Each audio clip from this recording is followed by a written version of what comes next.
So I picked up this Ryobi snowblower a couple of days ago, and it wasn't snowing when I picked it up. I wasn't expecting any more snow for the season, quite frankly.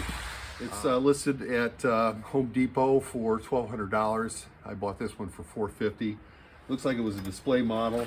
It's still got some of the display placard. I use a lot of Ryobi 40 volt stuff, so I thought I'd give it a try. I think it's going to be a little bit too small for my driveway. My driveway is about 5,000 square feet. I don't think this is going to do even half of it. It's really made for kind of medium-sized driveways. It's self-propelled, two-stage.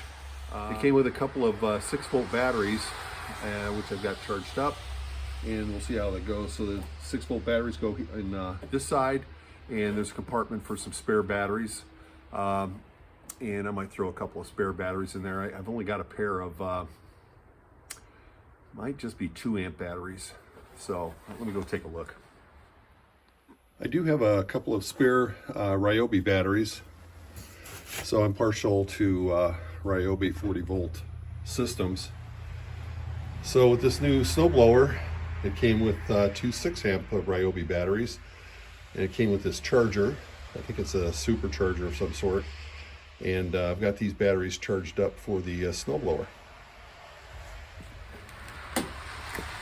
All right, it came with 2 6-amp amp hour batteries, and I happen to have a couple of 4-amp hour batteries that I'll use for spares. And those are just going to snap in here for storage in case I'm way out in the driveway and it decides to puke out on me. So we'll put the 6-amp hour batteries here. Close the lid. One of the goofy things about this, it appears as though it's got a start button, which doesn't really start anything except it turns the power on. I think you have to, I ran it a little bit, quite frankly, yesterday, but I didn't really get an understanding of how to do this. So this is a chute angle, which adjusts the up and down. If you want to adjust the angle, you're going to turn the crank. The crank handle is gone. There was some sort of a knob here, and all that's left is a couple of C-clips. So I'm going to take those off because I think this will work pretty well without the C-clips and without the handle. This is the speeds. You got variable drive forward and reverse. Other videos I looked at said that even in the slowest forward speed, it's a little bit too fast, especially for heavy snow. And this is the auger speed, which is interesting. And it has a notice on here that says max run time. So if you run the auger as slow as you can, then it will maximize your battery life. And of course, this is for the auger, and this is for the drive. And there it wants to go. So let me get started, and we'll see what's going to happen. I got to put a hat on. It's still too cold.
that's it.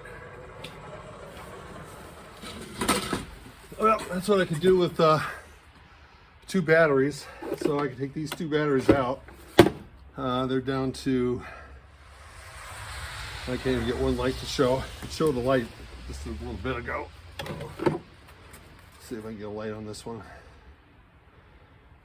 No, it looks like it's sucked them both dry. So we'll swap it out for these 4-amp batteries.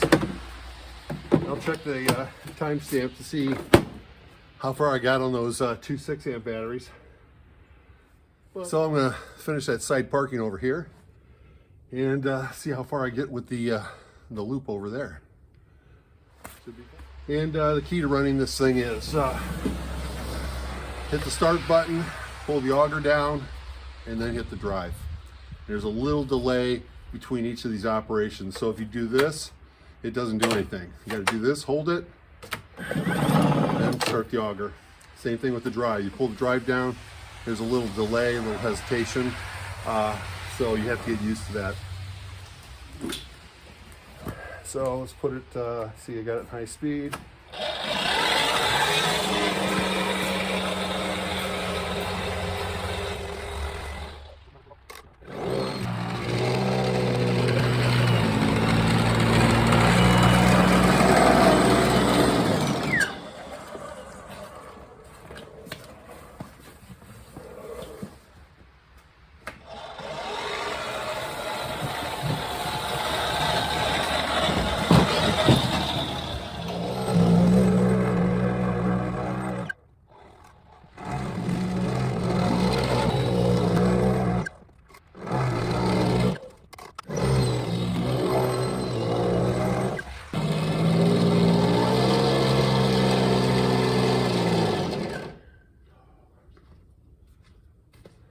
Well, those 4-amp batteries are actually doing pretty well.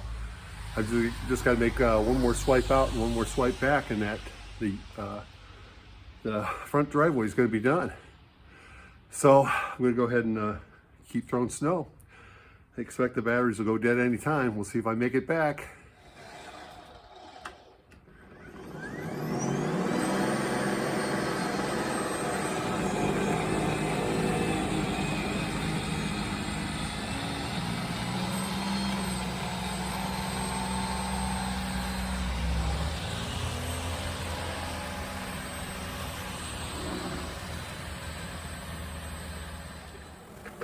Still pushing as a plow. It's a little noisy, like a flapping noise, so once things dry up a little bit, I'll take a look at it and see if we got good clearance for everything, especially these second stage impellers.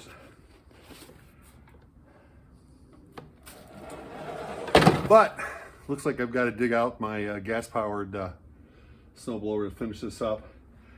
And it's still snowing. It was supposed to have stopped an hour or 2 hours ago. So overall, it turned out probably a little better than I expected it would, because it did, 75% of the driveway with 2 batteries. So that's kind of a little bit better than I expected. I think this blower might be discontinued. It's late in the season, of course, so Home Depot's clearing all their stuff out. You can't find a lot of information on this particular blower. The 22-inch. There's still some stuff out there on the 24-inch version, which has a couple of improved controls. Other than that, it's only 2 inches wider. I'm not quite sure what I'm going to do with this. This will be nice, I guess, for the sidewalks. It is lightweight. It moves pretty good, but this is only 3 inches of snow, too. 3 inches isn't unusual for us here in Lower Michigan, but it's not unusual to get 5 or 6 inches that I got to blow. So, like I said, good luck with your snowblower choices, and we'll probably see you next year on the snow.